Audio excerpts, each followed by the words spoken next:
Oke, welcome back to my channel. Semoga sehat dan sukses selalu buat kalian semua yang sudah subscribe dan like video ini. Dan buat teman-teman di rumah yang dalam keadaan kurang enak badan atau dalam keadaan sakit, saya doain cepet sembuh teman-teman. Biar kita bisa trading dan trading bareng lagi tentunya. Oke, langsung saja teman-teman ya. Jadi ada signal yang harus kita waspadai ya di Shiba Inu tentunya ya. Entah ini positif atau entah ini negatif, tapi saya berharap teman-teman tetap waspada dulu nih ya. Oke, sebelum kita masuk teman-teman ya, kita bahas market dulu. Overall market membaik ya. Saya lihat di sini 26.277. Bitcoin mengalami kenaikan 1,71%. Ethereum berada di harga 1719 ya, kenaikan 2,26% ya. Ini cukup lumayan ya, dan overall market seperti biasa bergerak juga ya.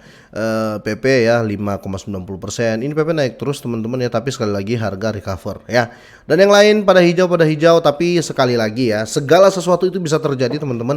Memang kesini ya, fat-fat atau berita-berita buruk, bahkan bisa dibilang fitnah-fitnah ya, bermunculan kemarin juga ya. Kalau teman-teman masih ingat ya, kemarin pagi ya ada food yang mengatakan Binance itu diusir dari Belanda lah.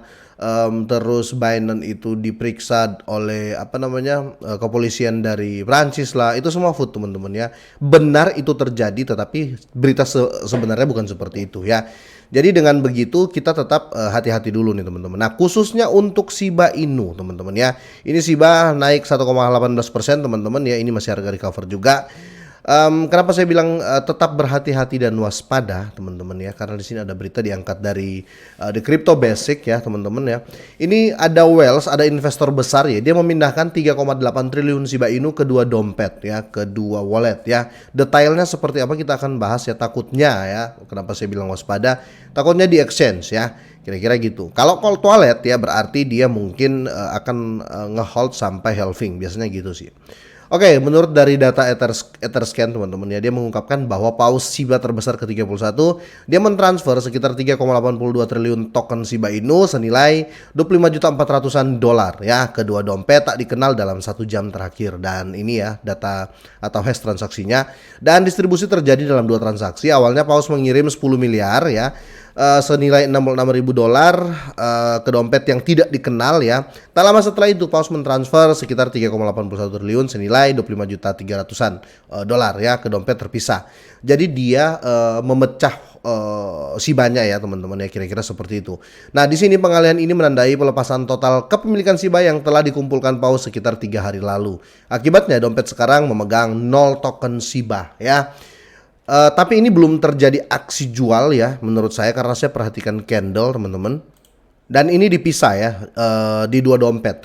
Tetapi kita jangan berpikir 100% dia hanya membagi asetnya ya. Negatifnya gini ya. Negatifnya kalau seandainya dia sudah bagi dua teman-teman, pastinya akan ada take profit di situ. Biasanya seperti itu teman-teman ya, karena dia nggak akan mungkin buang semua ya, karena dia serok itu posisi nyangkut nanti. Tapi takutnya teman-teman ya, itu tadi jeleknya. Bagusnya tuh gini teman-teman.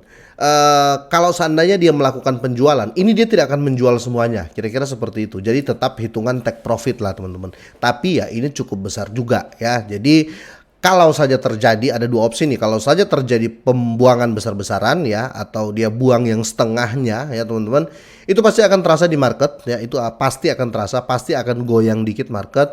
Apalagi kalau dia lepas semua. Tapi kalau kalian bertanya ke saya, kira-kira dijual nggak itu bang? Saya belum bisa mengatakan itu enggak. Tapi saya yakin gini ya. Kalau dia jual, dia akan main scalping ya, dia tidak akan main langsung dump, kira-kira seperti itu. Nah, ini yang harus kita waspadai ya. Itu kenapa selalu saya katakan ke teman-teman semua, jangan terlalu berani kalian masuk untuk short term ya, apalagi dengan modal minim ya. Ada teman-teman juga yang nge-DM saya, bang saya punya 10 juta, saya punya 20 juta, saya mau masuk nih. Tapi kira-kira kembali nggak ya dalam bulan depan, dalam minggu depan, 2 minggu lagi. Saya nggak sarankan seperti itu. Makanya kalau ada yang nge-DM begitu seperti saya nggak pernah jawab ya. Jadi maaf buat kalian semuanya yang mau. Saya tahu kalau DM gitu ya, pasti uangnya bukan uang dingin, bukan uang dingin lah ya, tapi uang panas biasanya gitu.